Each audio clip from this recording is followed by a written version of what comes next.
السلام عليكم أصدقائي النحالة.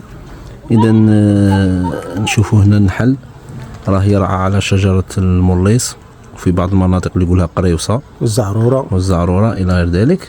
إذا هذه الشجرة تعتبر شجرة رحيقية وطلعية بامتياز، يقبل عليها النحل كثيرا، وهي من الأشجار اللي تدعم الطوائف، خاصة في الأيام اللي يكون النحل ضعيف، منقذة.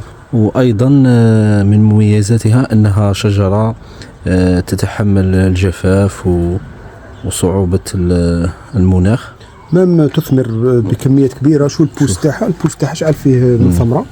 شو هذه على بالك يخدم عليها حتى العسل كان نحل شو. نعم، رحيقية وطلعية وريحتها زاكية ما شاء الله. الله يبارك. شوفوا هنا ما شاء الله، الله يبارك. هاي نحلة كرينيولي هذه ولا شيء ولا بيك فاست هذه مهجنة هذه. الله يبارك ما شاء الله. شوف معنا شجرة واحدة، شوف إقبال النحل عليها ما شاء الله. الله يبارك.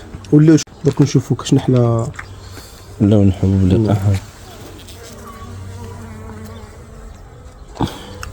شوف الدبور شرب ياكل. شوف صور هذه اللقطة. شوف حكم ذبابة، حكمها وداها سبحان الله.